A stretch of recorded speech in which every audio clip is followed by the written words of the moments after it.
Next हमारा 11 का question है, अब पोजीशन डिपेंडेंट फोर्स F आपको क्या दिया हुआ है 7 - 2x + 3x² newton act on an object of mass 2 kg to distance it from x जो है 0 से 5 मीटर तक का डिस्टेंस आपका कवर कर रहा है। Find the work done. तो वर्क डन आपका क्या होता है, ये आपका work done equal to work done आपका इंटीग्रेशन आपका आ जाएगा, क्योंकि आप देख रहे हो कि ये हमारा क्या एल्जेब्रिक फॉर्म में और एक लिमिट दिया हुआ है 0 से 5 तक का। ठीक है, तो जब भी इस तरह से रहता है ना, तो उस कंडीशन में हम लोग क्या करते हैं, वर्क का इंटीग्रेशन करते हैं। तो इंटीग्रेशन हमारा क्या हो जाएगा f dx और लिमिट क्या है 0 to 5। ओके, तो f हमारा क्या है w इक्वल टू हमारा 0 to 5 का लिमिट f है आपका 7 - 2x + 3x²। ओके, चलिए यहाँ आपका हो गया। अब हम लोग क्या करते हैं, इंटीग्रेशन में सबको अलग अलग कर लेते हैं। तो w इक्वल टू आपका इंटीग्रेशन 0 से 5 तक का 7 dx माइनस देखिए 2x dx, ये भी आपका 0 से 5 तक का लिमिट जाएगा और प्लस का 3x² 0 to 5 dx। ओके, अब यहाँ से जो भी हमारा कांस्टेंट नंबर है ना वो बाहर आ जाता है। ठीक है, और खाली वेरिएबल के लिए बस होता है आपका इंटीग्रेशन। तो मैं यहाँ कर दे रही हूँ 7 आपका बाहर आएगा, इंटीग्रेशन होगा क्या dx के लिए 0 to 5। ठीक है, नेक्स्ट आपका माइनस का 2 बाहर आ गया, x के लिए इंटीग्रेशन कर रही हूँ यानी x dx 0 to 5 प्लस 3 आपका बाहर आएगा x² का, ये बता दे रही हूँ x² का इंटीग्रेशन होगा x² dx। Okay, 0 to 5। अब यहाँ पर देखिए dx के लिए जो हमारा इंटीग्रेशन होता है ना वो आपका x हो जाता है, प्लस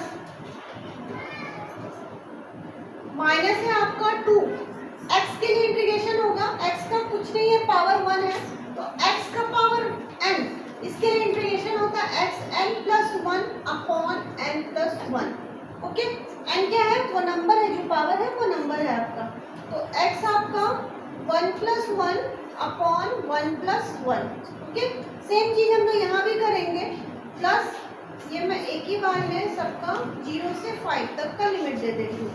फिर आपका 3, यहाँ भी x² है, तो क्या करेंगे 2 + 1 x, 2 + 1, थोड़ा स्पेस आपका कम है तो ये दे दूंगी यहाँ पर 3x² यानी 2 + 1/2+1। ओके, चलिए यहाँ से वर्क डन हमारा ये आपका आ गया 0 से 5x - 2x, ये 1 1 अगर ऐड करते हैं तो ये आपका 2 हो गया 2/2, फिर प्लस का आपका 3x³ अपॉन 3, ये 3 3 कैंसिल, ये 2 2 आपका कैंसिल। ओके, तो ये हमारा हो जाएगा w इक्वल टू, अब हम लोग क्या करेंगे जितने भी हमारे x है ना उसमें आपका लिमिट पुट कर देंगे। तो यहाँ आपका x 5 - 0, 5 - 0, एक बार हम लोग क्या करते हैं ना x में सारे 5 का वैल्यू डाल देते हैं, यानी upper limit minus lower limit हो जाता है। ठीक है, तो हम लोग क्या करेंगे 5, यहाँ पर आपका x है, x की जगह 5 पुट किए, x² है तो माइनस का आपका 5 का स्क्वायर और प्लस का आपका x³ है तो प्लस का आपका 5 का क्यूब, फिर माइनस में आपका सारे 0 बैठाएंगे तो वो 0 ही हो जाने हैं हमें, बट मैं पुट करके दिखा दे रही हूँ 0 - 0 का स्क्वायर प्लस 0 का क्यूब। तो यहाँ से आप सॉल्व करोगे तो w हमारा क्या आएगा, w हमारा आ जाएगा यानी वर्क डन हमारा होगा 5 - 25। ओके, और ये 5 का क्यूब आपका कितना होता है 125, प्लस का 125। अब अगर हम लोग यहाँ से लाएंगे तो 5 प्लस माइनस माइनस, अगर 125 में से अगर 25 माइनस करते हैं तो कितना आ जाएगा 100 आएगा। और साइन क्या देंगे हम लोग? पॉजिटिव देंगे क्योंकि 125 आपको पड़ा है। तो आपका टोटल कितना हो जाएगा? 105। और वर्क निकल रहा है तो क्या हो जाएगा? जूल। इसके लिए यूनिट हम लोग देंगे जूल। ओके, चलिए।